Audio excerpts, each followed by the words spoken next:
2026年4月的一个晚宴，华盛顿灯火通明，光筹交错，突然间枪声炸响，大厅瞬间被恐慌吞没，尖叫、推搡、桌椅翻倒。就在这时，一道敏捷的身影挺身而出，一个穿笔挺西装的便衣特工，右手伸入公文包的暗层，猛地拽出一把陌生的微型冲锋枪，伸缩枪托顺势拉开，瞄准，第一字戒备，全场屏息，整个动作丝滑流畅，一气呵成。这名特工使用的正是我们今天的主角 HK MP7。此事在网上炸了锅， MP7 瞬间冲上热搜，很多人第一次发现，原来世界上还有这种怪物，只比手枪大一丢丢，却能拥有步枪级的火力，能轻松藏进随身的公文包。视频画面很快传遍全网，弹幕里最多的疑问就是，为什么特工总能掏出这玩意儿？难道 MP7 是有什么特殊的魔力能吸引他们？美国特种部队也是他的大客户吗？别急，让我们一起把这把神秘的 PDW 彻底看透。要搞懂 MP7， 得先回到1989年4月，那时北约内部有一场密谋，打算研发跨世纪的个人防卫武器，简称 PDW。 当时的背景非常特殊，北约军官和后勤人员普遍装备手枪，但手枪面对身着防弹衣的苏联特种部队时，几乎毫无还手之力。北约需要一种武器，比手枪威力大，比步枪小巧轻便，能塞进装甲车驾驶舱，能在指挥部紧急时刻掏出击打。江湖大佬比利时的 FN 公司凭借 P90 先声夺人，凭借前卫的造型和50发大弹鼓吸金无数。P90 的设计确实超前，无托结构，半透明弹匣，5.7乘28毫米专用弹，在当时堪称未来武器。但它有一个致命伤，太大了。P90 虽然无托，但全长仍有半米，枪身肥厚，塞不进公文包，挂不进腋下枪套。对于要穿西装的便衣特工，还要挤装甲车的驾驶员来说， P90 还是不够贴身。这时德国黑克勒科赫不打算坐视不管，他们此前投入巨大精力研发 G1 无壳弹步枪，但该项目最终因成本和技术门槛折戟。不过 HK 公司没有浪费这些积累，他们把竞标无壳弹项目时学到的先进理念移植到一把全新的个人防卫武器身上，那就是横空出世的 MP7。 MP7 的设计从一开始就瞄准了 P90 的痛点，它采用紧凑的 T 型布局，枪机结构和弹匣都藏在枪托里，枪身长度只有41厘米，比 P90 短了近1个手掌，空枪重量不到2瓶矿泉水，比 P90 轻了小1斤。更重要的是 MP7 的宽度比 P90 窄了一大截，可以轻松塞进腋下枪套，外面套件西装根本看不出来。 MP7 跟 P90 那几年打得天昏地暗，北约内部几乎天天开听证会。 FN 公司辩称 P90 的50发弹鼓火力持续性强， MP7 只有20或30发，这方面确实不如。但 HK 工程师的回应是，真实枪战很少超过15发，30发够应对绝大多数情况。最终 MP7 所代表的 4.6乘30毫米弹头，凭借更轻的重量、更低的后坐力、更大的穿甲能力，获得了更多订单。需要说明的是， P90 并非一无是处，它那50发的弹容量在需要长时间压制多个目标时仍有明显优势，只是对于穿西装的便衣特工来说，多出来的20发子弹远不如能轻易藏进腋下的便携性重要。2010年前后， MP7 开始快速抢占欧美特种部队和执法机构的配枪份额， P90 则在主流市场逐渐退居二线，至今仍是一些总统卫队和科幻电影里的常客。而 MP7 依旧在海豹突击队、特勤局、SAS、德国 GSG9、法国 GIGN 等特战单位的采购选项。各位有没有想过，在 MP7 出现之前，特工和特种部队贴身护卫使用什么枪？答案是 MP5SD， 那是黑克勒科赫在70年代推出的消音冲锋枪，采用半自由枪机滚柱延迟闭锁，精度极高，声音极轻，一度是全球反恐部队的标配。它有2个硬伤，第一， MP5SD 发射的是9毫米手枪弹，穿甲能力太弱，面对90年代后普及的防弹衣，打不穿就是打不穿。第二， MP5SD 为了消音，在枪管上开了大量泄气孔，初速大幅下降，有效射程被压缩到100米以内，弹道弯曲。但 MP5SD 有一个不可替代的优点，它的消音效果至今仍然是冲锋枪中的顶尖水平。如果你需要执行极度安静的潜入任务， MP5SD 依然是首选。不过对于大多数特工来说，他们需要的是在突发枪战中快速击倒可能穿着防弹衣的歹徒，而不是悄悄抹掉哨兵。MP7 的出现正好满足了这一需求。MP7 用 4.6 毫米穿甲弹，100米内轻松打穿标准防弹靶板，这才是特工需要的一枪制敌能力。而且 MP7 即使不加装消音器，枪口噪音也比 MP5SD 小得多，加上更轻更小的体型， MP5SD 在主流特勤单位中逐渐被替换了。现在你更多在博物馆或老照片里能看到 MP5SD 了，这就是技术迭代的必然。接下来我们看 MP7 身上究竟有哪些黑科技。它的空枪质量只有 1.8 公斤，2瓶矿泉水的重量，全枪长415毫米，脱身了也就是一个小臂的长度，就这么一个巴掌大的机器，却能打出准步枪级别的威力。这里有一个关键点， MP7 的内部结构跟 HK 家的王牌步枪 G36 用的是同一套心脏。 G36 用的是短行程导气活塞系统，活塞在枪管上方运动一小段距离后，推动枪机框后退，完成抽壳和上膛。这种设计的优点是后坐力平顺，可靠性极高，泥沙、血水、沙尘都不怕。传统冲锋枪用的是自由枪击原理，靠枪机的重量和后座弹簧来延迟开膛，枪机动辄半公斤，整枪笨重，后坐力也大，精度还差。MP7 直接借鉴了 G36 的成熟技术，把短行程导气活塞系统缩小移植过来，这在冲锋枪领域是独一份。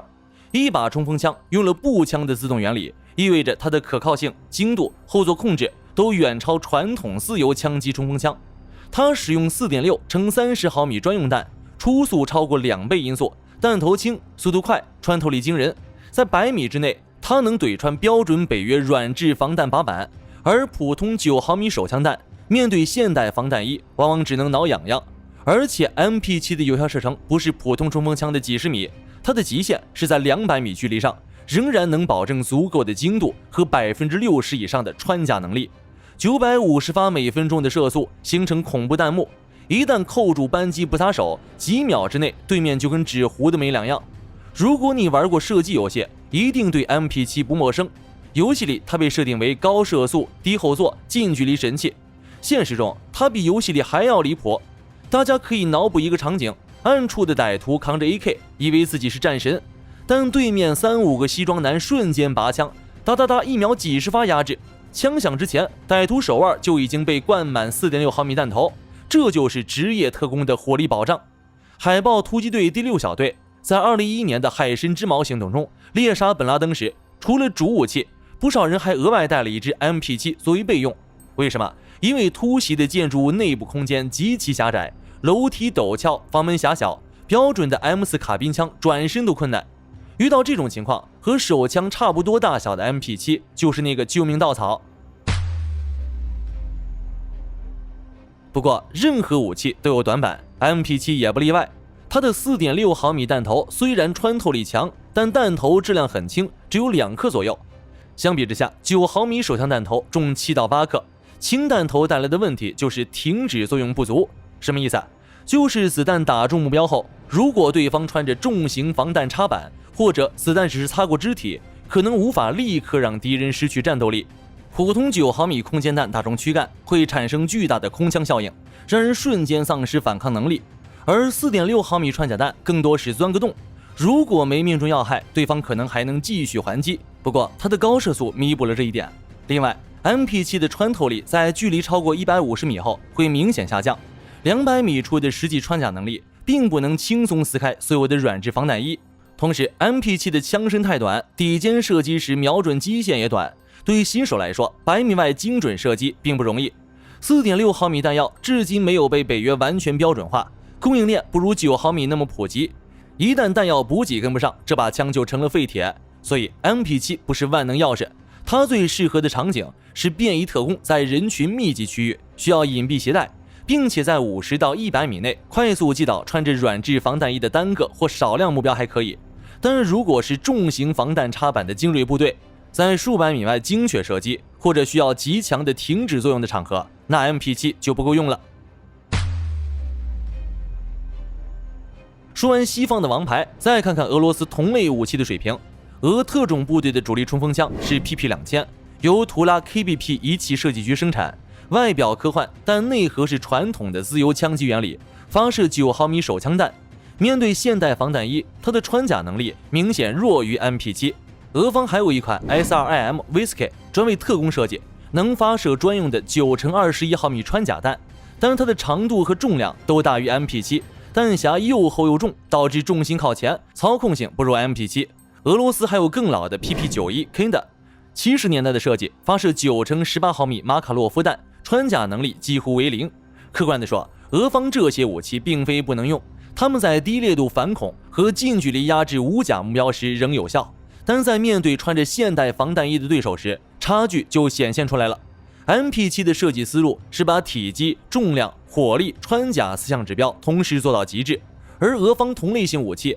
往往在某些方面做了妥协，要么太重，要么穿甲不足，要么隐蔽性差。这背后反映的是整个军工设计理念的差异。一方追求把人放在第一位，让特工更隐蔽、更轻便、更有信心；另一方则更侧重传统火力输出。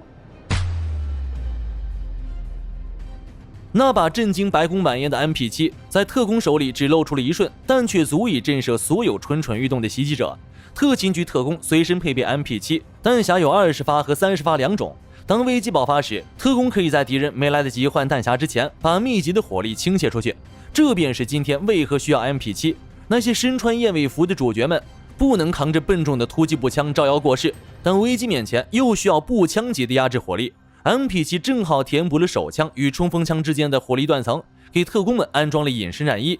有人可能会问，特工为什么不用 P90？P90 虽然弹容量大，但它太肥了，塞不进腋下枪套，也塞不进公文包。MP7 的 T 型布局让弹匣平行于枪管，枪身高度极低，这才是穿西装也能藏的核心秘密。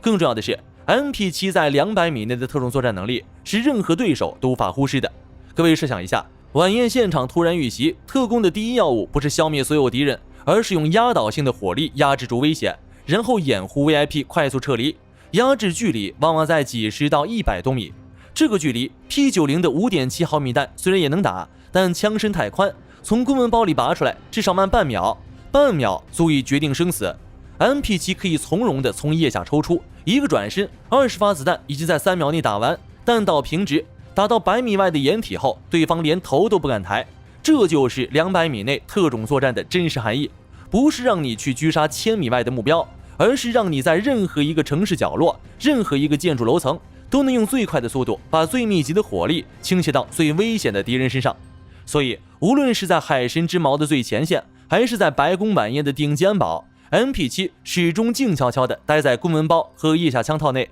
这支传奇的德式 PDW 用20多年的实战经验证明了自己的价值。他把体积、重量、火力、穿甲4项指标同时做到了最高水准。这就是对人生命的尊重，不再让特工扛着笨重的武器消耗体力，不再让士兵用不适用的装备上战场，每一个细节都在为保护使用者而存在。这场 MP7 的全面剖析就到这里。各位觉得，假如你是便衣特工，会首选 P90 还是 MP7？ 在隐蔽拔枪速度与火力续航之间，你更倾向于牺牲哪一项？欢迎在评论区留下你的看法，别忘了长按点赞，一键3连。咱们评论区继续，下期再见。